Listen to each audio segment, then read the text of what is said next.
Bienvenidos a Historias y Hechizos. A nombre de todos los priistas de México, hace uso de la palabra nuestro candidato a la presidencia de la República, Luis Donaldo Colosio. Colosio, 30 años del magnicidio. En el crimen del 23 de marzo de 1994, México se ve sacudido por el magnicidio del candidato presidencial del Partido Revolucionario Institucional, Luis Donaldo Colosio. Desde 1928, México no había tenido un acontecimiento de esa naturaleza cuando fue asesinado Álvaro Obregón. El caso Colosio generó conmoción y arrastra hasta el día de hoy muchas interrogantes, ya que poco a poco se dan a conocer más datos que generan nuevas teorías o extienden las ya existentes, sin esclarecer el caso que la sociedad mexicana mantiene latente con el paso del tiempo. Luis Donaldo Colosio nació un 10 de febrero de 1950 en Sonora. En el año de 1968 se enlistó en las filas del Revolucionario Institucional. Para el año de 1988, su carrera política iba en ascenso y fue nombrado presidente nacional del PRI. Después coordinó la campaña presidencial de Carlos Salinas de Gortari, quien al llegar a la presidencia convirtió a Colosio en el secretario de Desarrollo Social. Al final del sexenio fue elegido candidato presidencial por el mismo Salinas, una práctica muy común en aquellos días, donde el presidente saliente elegía a su sucesor, sin algún proceso interno abierto a la participación de más contendientes, generando cierta molestia en algunos personajes que mantenían vivas sus aspiraciones. En este caso en particular, Manuel Camacho Solís, quien se creía el sucesor ideal de Salinas, y quien, en contra de las reglas no escritas del entonces partido hegemónico, no demostró su aprobación ante la designación, lo que lo llevó a tener un comportamiento disruptivo hacia el candidato Colosio y hacia el mismo presidente de la República. En 1994, México se encontraba inmerso en un clima de tensión política y social. El PRI mantenía el control de la presidencia del país desde hacía 7 décadas, pero para ese entonces se notaba la falta de credibilidad y el descontento social de varios sectores de la población, pues la más reciente elección de 1988 estuvo llena de controversia e irregularidades, en donde se presume hubo fraude electoral a favor de Carlos Salinas contra el candidato de izquierda Cuauhtémoc Cárdenas, motivos por los cuales se presentaban desafíos significativos y demandas de cambio, y por ello Luis Donaldo Colosio había sido seleccionado como candidato, pues tenía el perfil de un político joven y carismático, con el objetivo de revitalizar la imagen del partido y abordar las preocupaciones de la población. Se entendía que continuaría con la línea establecida por Salinas de Gortari, el cual había generado avances importantes para el neoliberalismo por medio de tratados internacionales y privatizaciones, principalmente con sus socios del norte, Estados Unidos y Canadá. Pero al mismo tiempo presumía tener intención de promover reestructuraciones importantes, tanto en la estructura política mexicana como en el interior de su partido. Muchos sectores de la población manifestaban su descontento social, pero uno de los más importantes era el sector indígena, principalmente en la zona del sur del país. Por ello, en Chiapas hubo un levantamiento armado que estalló el 1 de enero de 1994, donde el Ejército Zapatista de Liberación Nacional tomó el control de algunos municipios del estado y se mantuvo activo en contra del Ejército Nacional durante los primeros 12 días del mes de enero. Algunos de sus representantes, incluido el subcomandante Marcos, daban lectura a un pliego petitorio donde se exigía un nuevo modelo de nación, defensa de los derechos colectivos de los indígenas y la reconsideración del Tratado de Libre Comercio. El conflicto armado de Chiapas seguía sin resolverse Y bajo un ambiente de tensión, el presidente Salinas hizo un movimiento que causó mucha controversia entre sus compañeros de partido, otorgando a Manuel Camacho Solís el título de comisionado para la paz, con el cual tomaría el control de las negociaciones con los representantes del Ejército Zapatista. Este movimiento le restaba protagonismo a Colosio, quien estaba por iniciar la campaña de su candidatura a la presidencia, pues se veía seriamente opacado por las actividades de Camacho Solís, quien ocupaba los titulares y los principales noticieros del momento. Se asegura que bajo ese ambiente de tensión se notaban ciertas señales que indicaban el reemplazo de Colosio por Camacho Solís, ya que Salinas le pidió a Colosio que postergara el arranque de su campaña presidencial hasta tener respuestas del conflicto armado, a lo que Colosio se negó y siguiendo con sus planes originales. El 10 de enero de 1994 realizó el arranque de campaña como candidato a la presidencia de la República en el estado de Hidalgo, contra la petición que hizo el presidente Salinas y peor aún, sin su respaldo. Su campaña era un poco desangelada. Por un lado, se presentaba como una imagen fresca y joven, mostrándose como la opción que el pueblo necesitaba para renovar la confianza en el gobierno. Y por otro lado, estaba opacado en medio del conflicto armado, el protagonismo de Camacho Solís y la falta de apoyo del aparato de gobierno. Entonces, Colosio entendió que debía sacar ventaja del evento que en próximos días se llevaría a cabo por el 65 aniversario del PRI, que se celebraría el 6 de marzo en el emblemático Monumento a la Revolución, en donde pronunció un discurso inspirado en Yo tengo un sueño, de Martin Luther King, inmortalizando las frases más representativas con las que hasta la fecha se le recuerda. Yo veo un México con hambre y con sed de justicia, un México de gente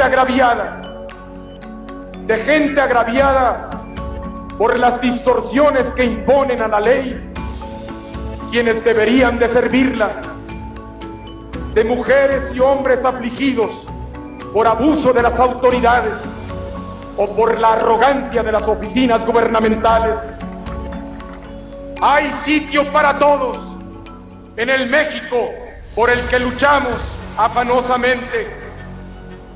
Reitero que provengo de una cultura del esfuerzo y no del privilegio. El gran reclamo de México es la democracia. El país quiere ejercerla a cabalidad. México exige, nosotros responderemos. Con algunos días transcurridos en la campaña para la presidencia y con un claro despunte después del discurso del 6 de marzo, Colosio se encontraba en un mitin organizado en Lomas Taurinas, un barrio humilde de Tijuana.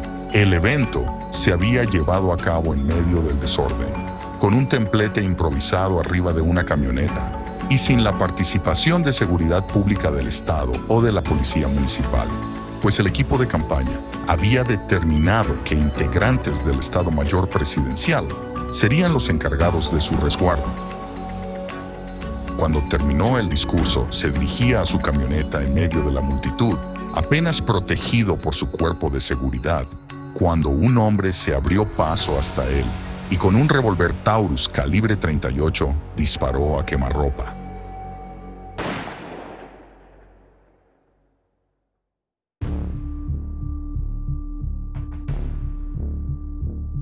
Colosio recibió un impacto de bala en la cabeza y otro en el abdomen, cayendo herido de gravedad. Esto generó la reacción de la gente que estaba a su alrededor, quienes lo subieron a una camioneta y posteriormente lo pasaron a una ambulancia para trasladarlo al Hospital General de Tijuana. Mientras todo eso acontecía, fue arrestado en el lugar un joven de 23 años de complexión delgada, tez morena y cabello rizado, llamado Mario Aburto Martínez. Los policías federales lo sacaron de la escena del crimen para evitar que la gente enardecida lo linchara y así iniciar los procedimientos correspondientes. Diana Laura, la esposa de Colosio, llegó al hospital donde estaban atendiendo a su marido sin saber lo que realmente había sucedido, pues al momento del crimen, ella se encontraba en un vuelo hacia la ciudad de Tijuana y al aterrizar le dijeron que tenía que ir al hospital, pues su esposo había sido agredido de una pedrada. Unos minutos después de las 7 de la noche, llegó la noticia que conmocionó al país entero. Colosio había muerto. La presidencia de la República confirma que ha muerto Luis Donaldo Colosio, candidato del PRI a la presidencia. Con la apertura de una carpeta y una investigación llena de irregularidades y contradicciones, se llevó a cabo el proceso en contra de Mario Aburto. Primero por el fiscal especial para el caso, Miguel Montes, quien fue elegido por la misma viuda, Diana Laura. En esa investigación, las primeras declaraciones afirmaban que había sido una acción concertada y que Mario Aburto había sido el autor material. Pero después, el fiscal se retractó y sostuvo la hipótesis de que Mario Aburto había sido un asesino solitario que había logrado evadir al equipo de seguridad para asesinar a Luis Donaldo Colosio, logrando dispararle en la cabeza, y que el candidato al caer hizo un giro de 90 grados para recibir el segundo disparo en el costado izquierdo. Entre los cuestionamientos de la prensa y la población mexicana, tras 5 meses de estar al frente del caso, Montes renunció. La siguiente fiscal fue Olga Islas, quien dirigió 22 líneas de investigación. Fue ella quien logró sentenciar al acusado por 42 años. En sus conclusiones, sostuvo que Aburto era una persona que pertenecía a un grupo radical, que había actuado solo y se hacía llamar Caballero Águila. Una vez asumido el cargo, Ernesto Zedillo designó a Mario Chapa Besanilla como fiscal encargado de esclarecer el caso, mismo que rechazó la hipótesis del giro de 90 grados y aseguró que hubo un cómplice. Con nuevas líneas de investigación y nuevas hipótesis, se realizó la aprehensión de Otón Cortés, pero no lograron tener las pruebas contundentes y comprobaron que los testigos que lo inculparon habían mentido. Y fue así que tras 18 meses de prisión, recuperó su libertad. En 1996, Chapa Besanilla fue removido de la Fiscalía Especial. Tras dichos cambios y renuncias de fiscales anteriores, se optó por nombrar como fiscal a Luis Raúl González Pérez, quien llamó a declarar a varios personajes, incluidos Salinas de Gortari, pero al final sostuvo la hipótesis del asesino solitario. La versión oficial dice que Mario Aburto fue un asesino solitario, que es el único tirador contra el entonces candidato presidencial al finalizar su acto de campaña y que realizó el segundo disparo tras un giro del candidato al momento de la caída. Aburto, quien entonces tenía 23 años, fue presentado como el único homicida y nunca se pudo comprobar la participación de algún cómplice. Fue detenido instantes después de la agresión en el lugar del crimen y un juez le dictó sentencia de 42 años de prisión en el penal de Almoloya de Juárez. Posteriormente, en el 2004, la sentencia de Aburto aumentó a 48 años de cárcel, pero su defensa logró reducirla a 45 años. La versión más popular que se cuenta entre los ciudadanos de México surgió desde el mismo día del asesinato, pues la gran mayoría de la gente acusó al presidente Salinas como el autor intelectual, quien habría utilizado personal de confianza de algunas instituciones nacionales para perpetrar el homicidio. Se cree que los motivos fueron varios, como la desobediencia sobre el arranque de campaña, pero principalmente por el discurso que Colosio recitó en el acto multitudinario el anterior 6 de marzo, en el que señaló que el gobierno no había estado a la altura de las exigencias de la sociedad mexicana. Otra de las hipótesis que causa incertidumbre trata sobre el autor material del homicidio, pues se dice que el Aburto que fue arrestado en Lomas Taurinas no es el mismo hombre que fue presentado en Almoloya, que sus rasgos son diferentes, lo que ha llevado a pensar que fue cambiado por otro hombre y que se ve reflejado en las mismas actas levantadas el día del crimen y en el ingreso al penal de Almoloya.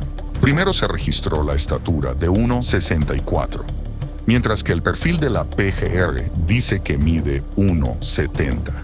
También llama mucho la atención que el hombre capturado en la escena del crimen parece tener la piel de un tono más oscuro que el presentado en el penal.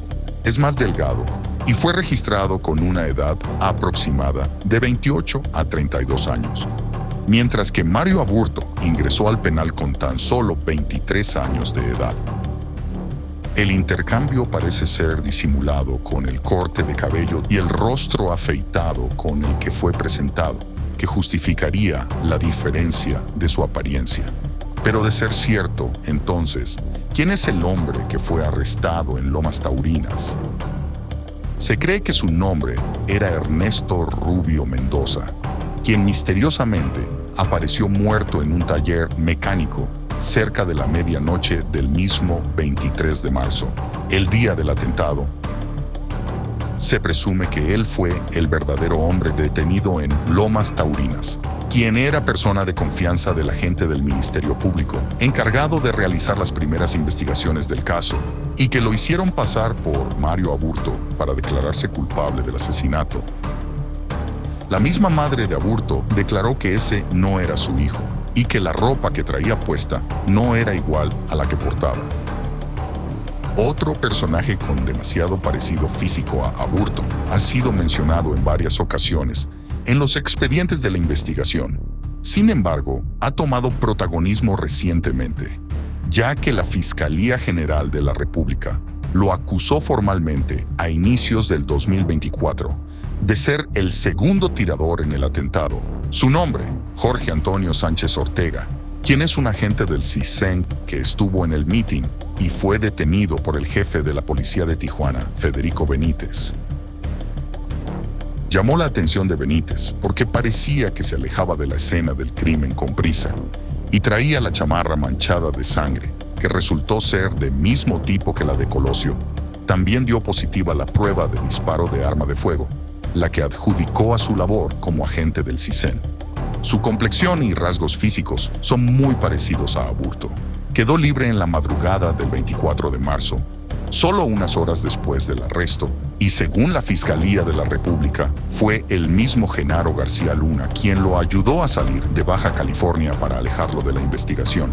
Después continuó con su carrera de espionaje y estuvo presente en Basta de Conchos, Guerrero, donde se hizo pasar por reportero mientras se acercaba a las familias de los afectados en su labor de espionaje. Extrañas curiosidades del crimen.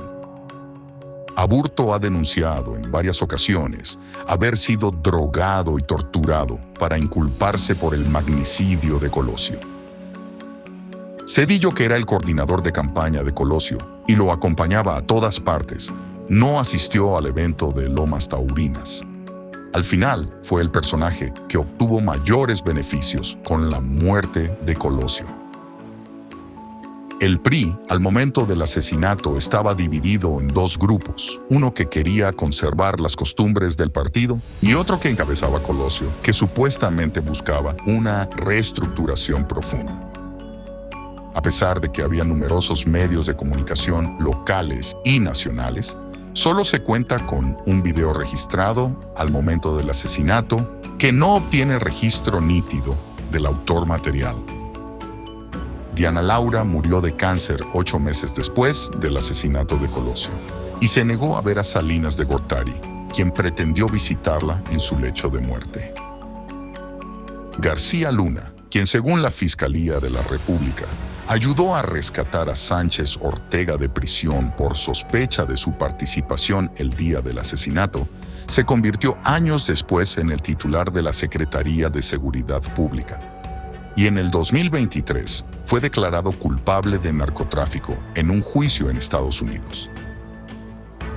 Aburto confesó haber sido llevado en la madrugada del día del arresto a un lugar cerca de un río, en el que fue golpeado y torturado.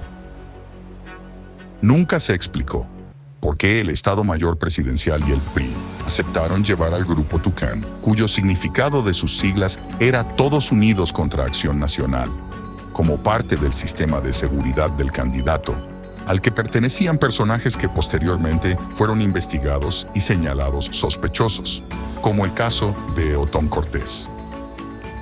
Un tribunal colegiado invalidó la condena de 45 años que recibió Aburto y ordenó que se le dicte otra sentencia por homicidio.